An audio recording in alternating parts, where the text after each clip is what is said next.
Tidak berselang lama, tiba-tiba Kang Ji-hoon berkata bahwa kalau begitu Son Sun-hye tidak perlu mengganti rugi, tetapi sebagai gantinya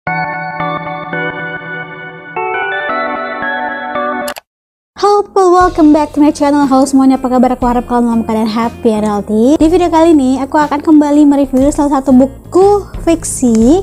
Setelah beberapa lama gitu ya aku nggak mereview, jadi di video kali ini akan aku review salah satu buku dari fiksi Grasindo. Sebelum ke videonya, jangan lupa untuk subscribe, like, dan share ke media sosial yang kalian punya, dan jangan lupa tekan tombol notifikasinya biar aku terus semangat buat videonya. Jadi satu buku yang akan aku review di video kali ini yaitu salah satu buku terbitan fiksi Grasindo. Ini bertema Korea fiksi gitu. Jadi buku yang akan aku review di video kali ini yaitu buku yang berjudul Arjun Wedding karya Marlina Lin. Mungkin beberapa dari kalian sudah pernah baca buku ini atau sekedar baca sinopsisnya gitu. Jadi buku ini berkisah tentang Son Sun-hye, seorang gadis yang baru saja menabrak sebuah mobil milik seorang pemuda konglomerat yang bernama Kang Ji-hoon dalam keadaan mabuk. Nah, setelah insiden tabrakan itu, keesokan harinya Kang Ji-hoon datang ke rumah Son Sun-hye untuk meminta tanggung jawab atas mobil mahal yang baru saja jadi korban tabrakan. Tentu saja pada saat itu Son Sun-hye menolak karena ia tidak memiliki uang untuk mengganti kerugian. Tidak berselang lama, tiba-tiba Kang Ji-hoon berkata bahwa kalau begitu Son Sun-hye tidak perlu mengganti rugi, tetapi sebagai gantinya Son Sun-hye harus menikah dengannya. Menikah dengan konglomerat?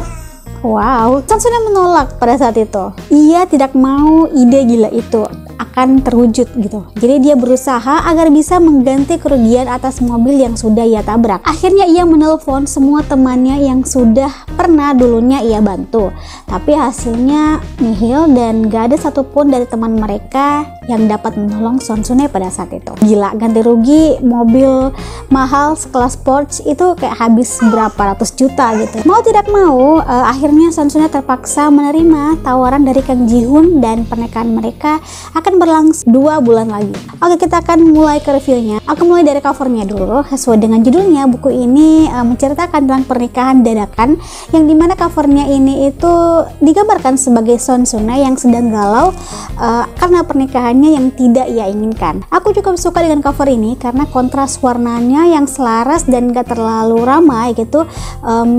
Maybe you can call simple but sweet. Untuk openingnya sendiri, buku ini diberikan bab prolog dimana agar pembaca bisa tahu benang merah dari konflik buku ini. Well, untuk itu aku cukup dibuat penasaran dan dengan konfliknya yang sudah ditaruh di awal. Terus kayak bahasannya yang ngalir dan terkesan santai, jadi kita itu enjoy bacanya, dan menurut aku tidak ada typo di dalam buku ini dan diksinya juga nggak terlalu tinggi-tinggi amat. Sebenarnya untuk tema ini menurutku sudah banyak gitu yang nulis. Konsepnya seperti gadis miskin yang ketemu dengan pria kaya raya dan mereka akhirnya saling jatuh cinta.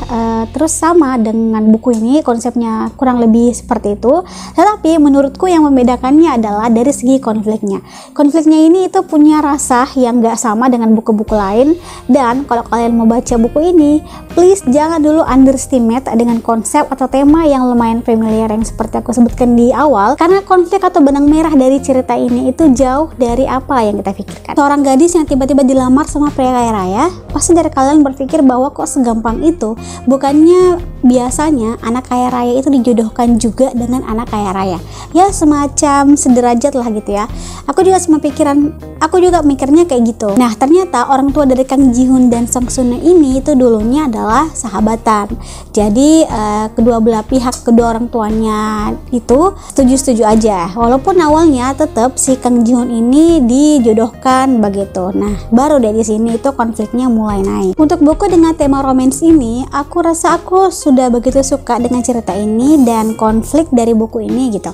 Tokohnya begitu kuat dan terkesan hidup sehingga tidak ada tokoh atau karakter yang hanya numpang lewat. Semua punya peran dan karakter masing-masing gitu. Juga nih di dalam buku ini kalian juga akan disuguhkan beberapa kosakata dalam bahasa Korea sama dengan artinya biar sekalian belajar gitu ceritanya. Aku juga nggak menemukan kalimat-kalimat yang sia-sia, sehingga menurutku setiap adegan di dalam buku ini itu bisa dapat feel-nya. Jadi kesimpulan dalam buku ini itu adalah buku ini termasuk kisah romance yang ringan dan gak perlu mikir panjang buat ngerti di setiap adegannya. juga banyak pelajaran-pelajaran yang dapat kita tangkap dari buku ini. Apa itu dia video singkat review aku, semoga kalian suka. Kalau misalkan kalian sudah baca buku ini atau ingin baca buku ini, kalian bisa komen di bawah. Oke, sampai sini aja video aku. Thanks for watching, have a nice day, see you next video, bye.